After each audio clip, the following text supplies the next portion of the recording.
Have you ever wondered what true leadership actually looks like when life and death are on the line? Oh, that's the ultimate question. It really is. So, welcome to this deep dive for the Simplified Awakening channel, where we're exploring ancient wisdom that can totally transform your modern life. Exactly. We're going to see how some very old stories dissect things we deal with today. Yeah, but before we get into it, I just want to humbly ask you, yes, you listening right now, to please subscribe to the channel. It really helps us out. It does. Make sure you like this video and share your valuable comments below. It supports this whole journey of learning we're doing together. Definitely. So our mission today is an exclusive deep dive into the Nigrodhamiga Jataka, which is the story of the Banyan Deer. Right. And to really get it, we have to start with this framing story, where Devadatta, the great monastery, and the master of the Buddha is dealing with a present-day institutional crisis. Oh, yeah. The pregnant nun, right? Exactly.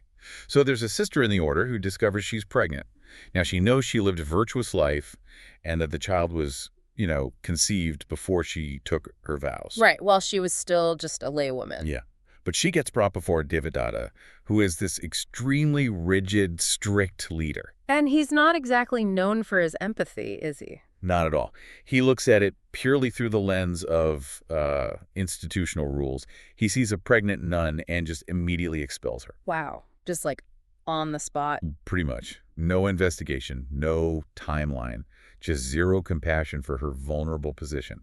He only cares about protecting the reputation of the order. But she doesn't just take that, right? She demands to see the master himself. She does. And the master steps in to clear her name, but he doesn't do it quietly in a back room. He convenes a massive public assembly. I love that. Total transparency. Right. He brings in kings, wealthy merchants, senior monks. He makes it a fully open tribunal so her innocence is definitively proven. Protecting her from that bureaucratic cruelty. Exactly. And then he drops this huge revelation. He tells the crowd that this isn't the first time he's been her salvation, when a system tried to crush her. Oh, chills. Yeah, he says he saved her in a past life too. And that right there launches us into the ancient tale. Right.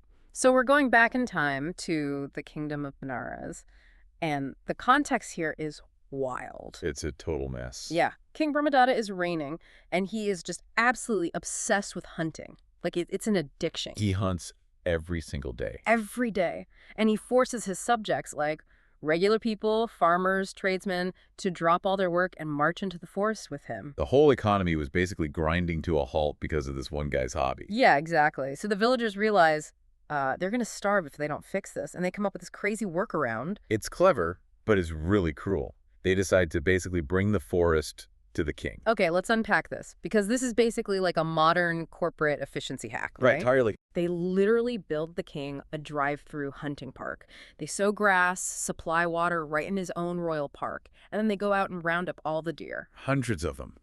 They just drive them out of the wild and lock them inside this artificial enclosure. Just so the humans can get back to their day jobs, they totally ignored the moral cost of trapping these animals. They completely outsource their distress. But among the deer trapped in there are these two magnificent golden deer herds. Right, the leaders are just stunning. Yeah, there's King Banyan Deer, who is the Bodhisatta, the Buddha, in a past life leading 500 deer, and then Branch Deer leading another 500. And the king of Benares is so blown away by how beautiful these two golden leaders are that he actually grants them immunity, right? He does. They are totally safe. But for the rest of the regular deer, it's just a daily nightmare. Yeah, because the king or his cook comes in every single day to shoot one. And it causes horrific panic. The deer stampede, they crash into things. Many of them get severely injured or faint just from the terror before an arrow even flies. God, the psychological toll must have been insane for those animals. So King Banyan Deer sees this chaos and decides to negotiate a compromise with Branch Deer. Right. And what's fascinating here is the system they come up with. They agree to cast lots. A lottery. Exactly. One day, a deer from Banyan's herd volunteers for the execution block. The next day, one from Branch's herd. It's this classic utilitarian compromise. It really is. I mean, it brings order to the chaos and it minimizes the accidental injuries, but it's entirely devoid of true compassion. Right, they're just managing the slaughter. And of course, the crisis hits. The lottery falls on a pregnant doe from Branch's herd. Yeah, the worst possible scenario for a rigid system. She goes to Branch and pleads with him. She asks to be skipped until her fawn is born, saying, one lot shouldn't claim two lives. It makes total logical sense. But Branch strictly refuses. He tells her she has to bear the consequences of her own fortune. Okay, but wait, let me push back on this for a second. Isn't Branch technically just following the rules? Well, yes, he is. I mean, he's not explicitly evil here, right? He's just acting like a rigid bureaucrat trying to protect a very fragile system. If he makes an exception, the whole lottery falls apart. That's true. He is institutionalized, much like Devadatta from the framing story, but that's the danger of prioritizing the rule book over the nuances of individual suffering. It's blind fairness. Exactly. Blind fairness without compassion.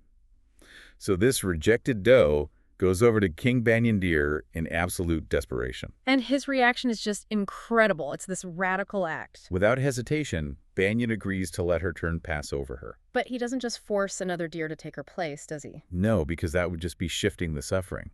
Instead, Banyan goes straight to the execution block and lays his own head down. Oh, man, it's like a modern CEO or a president stepping down from their, untouchable immune position to personally take the punishment meant for a junior employee. It completely shatters the established power dynamic. It really does. Because Branch enforced the rules, right? But Banyan realizes that true authority isn't about maintaining a system.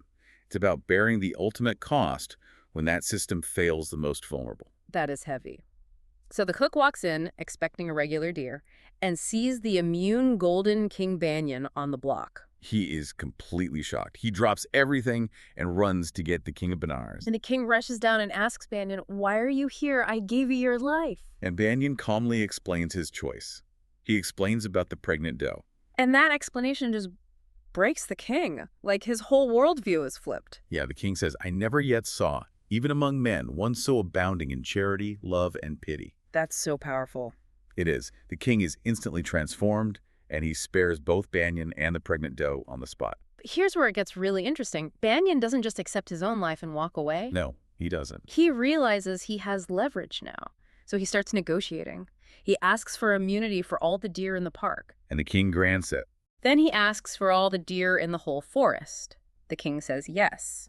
Then all four-footed creatures, Granted. all the birds, all the fishes, the king just grants immunity to everything. It's amazing. And if we connect this to the bigger picture, it shows how compassion cascades. Right, it ripples out. Yeah. One radical act of self-sacrifice didn't just save one life. It actually opened the king's heart and changed the laws of the entire natural world. It expanded moral consideration to everyone. That is just a masterclass in negotiation. So then the story gives us this beautiful resolution for the pregnant doe. She gives birth to a healthy fawn. And she recites this memorable stanza to her baby, basically warning the fawn to stick with Banyan's herd. Right, declaring that it's far better to die in Banyan's company than to live a long life with Branch. Because character matters more than just surviving under a cold system. Exactly.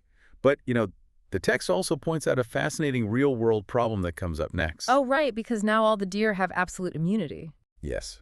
And what do? They start wandering out and eating all the villagers' crops. Of course they do. The villagers complain, but the king is like, "I'm not breaking my promise to Banyan." So what does this all mean? Does true leadership just mean you protect your people at all costs? Or do you have to hold them accountable too? Well, that's the final piece of Banyan's leadership. He doesn't let his herd abuse their privilege. Right. He actively teaches them to respect the crops and stay out of the fields. He proves that true freedom requires responsibility. Wow. He really was the complete package as a leader. He was, and this maps perfectly back to the present-day framing story.